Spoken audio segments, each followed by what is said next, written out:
இதுல பாத்தீங்கல்ல, இதுல முக்காவாசி பேர் எங்களை மாதிரி தான் பண்றீங்க.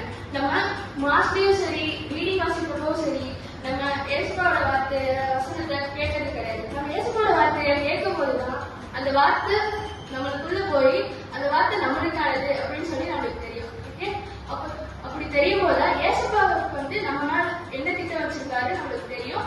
அவர் அந்த வார்த்தைக்கான பிளஸிங்கும் நம்மளுக்கு கிடைக்கும். இப்போ நம்ம அந்த வார்த்தையை கேட்காம இருக்கும்போது அந்த வார்த்தை நம்மளுக்குள்ள போகாது. அந்த வார்த்தைக்கான பிளஸிங் நம்மளுக்கு கிடைக்காது. அவரோட திட்டம் நம்ம மேல என்ன இருக்குன்னு தெரியாது. ஓகேவா?